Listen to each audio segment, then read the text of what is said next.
نحمده ونصلي على رسوله الكريم أما بعد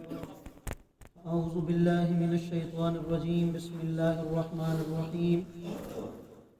سورة الأحقاف مكية بسم الله الرحمن الرحيم حاميم تنزيل الكتاب من الله العزيز الحكيم صدق الله العظيم۔ سورة الأحقاف کی ابتدائی 2 آیات کریمہ آپ حضرات کے سامنے تلاوت کی ہیں۔ آیات کریمہ کا ترجمہ یہ ہے، اللہ رب العالمین ارشاد فرما رہے ہیں حامیم، اللہ تعالیٰ ہی اس کی مراد کو بہتر جانتے ہیں کہ یہ کتاب یعنی قرآن کریم اس اللہ کی طرف سے اتارا گیا ہے جن کا اقتدار بھی کامل ہے اور جن کی حکمت بھی کامل ہے۔ سورۃ الاحقاف یہ حوامیم 7 میں سے ہے، اور جس طرح باقی حوامیم وہ مکی ہیں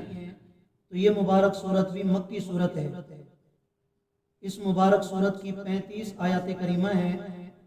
اور 4 رکوع ہیں۔ اس مبارک سورت کا مضمون جس طرح باقی مکی سورتوں کا مضمون اسلام کے 3 بنیادی عقائد ہیں، تو اس میں بھی اللہ رب العالمین نے دلائل کے ساتھ اسلام کے 3 بنیادی عقائد یعنی عقیدہ توحید، عقیدہ رسالت اور عقیدہ آخرت کو بیان فرمایا ہے۔ اور اسی کے ساتھ ساتھ معتبر روایات سے یہ بات معلوم ہوتی ہے، اور اس مبارک سورت کی آیت نمبر 29 اور 30 سے یہ معلوم ہوتا ہے کہ یہ مبارک سورت اس وقت نازل ہوئی جب نبی کریم صلی اللہ علیہ وسلم نے قرآن کریم کی تلاوت فرمائی اور جنات کی ایک جماعت نے اس تلاوت کو سنا۔ اور یہ بات بھی معتبر روایات سے ثابت ہوتی ہے کہ جب آپ علیہ السلام طائف کے سفر سے واپس تشریف لا رہے تھے تو نخلا کے مقام پر آپ نے صبح کی نماز پڑھی، اور صبح کی نماز میں جب آپ نے قرآن کریم کی تلاوت ارشاد فرمائی تو وہاں پر جنات کی جماعت نے آپ کو قرآن پڑھتے ہوئے سنا۔ اس وقت یہ مبارک سورت نازل ہوئی، اور جس دور میں یہ مبارک سورت نازل ہوئی تھی اس وقت صورتحال کچھ یوں تھی کہ کچھ خاندان ایسے تھے کہ جن میں ماں باپ مسلمان ہوئے اور ان کی اولاد مسلمان نہیں ہوئی تھی، تو اولاد ملامت کرتی تھی اپنے والدین کو کہ تم کیوں مسلمان ہوئے ہو۔ اور بعض خاندان ایسے تھے کہ جن میں اولاد مسلمان ہو گئی، والدین مسلمان نہیں تھے، تو والدین اپنی اولاد سے کہتے تھے کہ تم کیوں مسلمان ہوئے، تم نے کیوں اپنے آبا و اجداد کا دین چھوڑا، اور کیوں معاذ اللہ تم گمراہ ہو گئے۔ تو آیت نمبر 16 اور 17 میں اللہ رب العالمین نے اس صورتحال کا بھی بیان فرمایا ہے۔ اور اسی کے ساتھ ساتھ ماضی میں جو قومیں گزر چکی، گزشتہ امتوں کا ذکر بھی آیا کہ انہوں نے جب اللہ اور اس کے رسول کی نافرمانی کی تو اللہ تعالیٰ نے دنیا میں بھی انہیں عذاب دیا، اور ساتھ میں آخرت کے عذاب کا بھی انہیں وعدہ کیا گیا کہ آج بھی تمہیں عذاب مل رہا ہے اور کل کو آخرت والی ہمیشہ ہمیشہ والی زندگی میں بھی تمہیں عذاب دیا جائے گا۔ اور اسی کے ساتھ قوم عاد کا ذکر خصوصی طور پر کیا گیا، اور قوم عاد جس جگہ آباد تھی وہاں پر بہت زیادہ ریت کے ٹیلے تھے، اور ریت کے ٹیلوں کو عربی زبان میں احقاف کہا جاتا ہے۔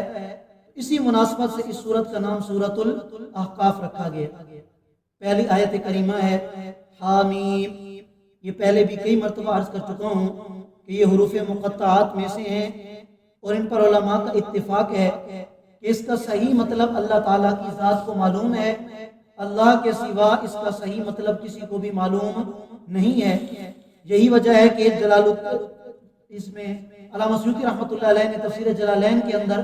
اس کا جو معنی بیان فرمایا، اللہ اعلم بمرادہ بذالک، اللہ تعالیٰ ہی اس کی مراد کو بہتر جانتے ہیں۔ اللہ تعالیٰ ارشاد فرماتے ہیں تنزیل الکتاب من اللہ،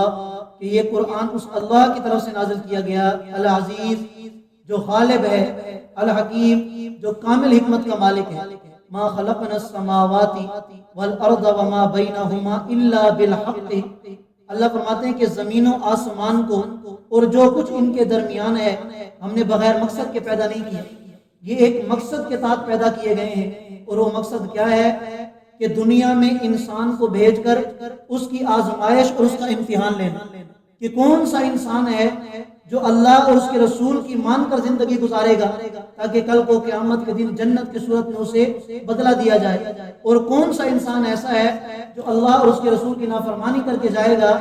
اللہ معاف کرے پھر اسے جہنم کی صورت میں بدلہ دیا جائے گا۔ وَأَجَلٍ مُّسَمًّى،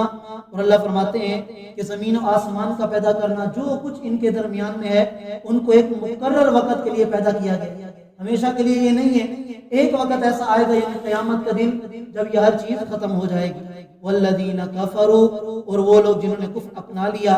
اما انذروا معرضون، وہ اعراض کرنے والے ہیں ان باتوں سے جن سے انہیں ڈرایا جاتا ہے، یعنی انہیں ڈرایا جاتا ہے اس بات سے کہ اللہ کی مان لو، اللہ کے رسول کی مان لو تو دنیا آخرت میں کامیاب ہو جاؤ گے، لیکن یہ کافر لوگ اس سے اعراض کرنے والے ہیں۔ انہیں پتہ چل جائے گا جب ان پر موت آئے گی اور جب یہ اللہ کے دربار میں پیش کیے جائیں گے۔ اللہ تعالیٰ ہم سب کو سمجھنے اور عمل کرنے کی توفیق دے۔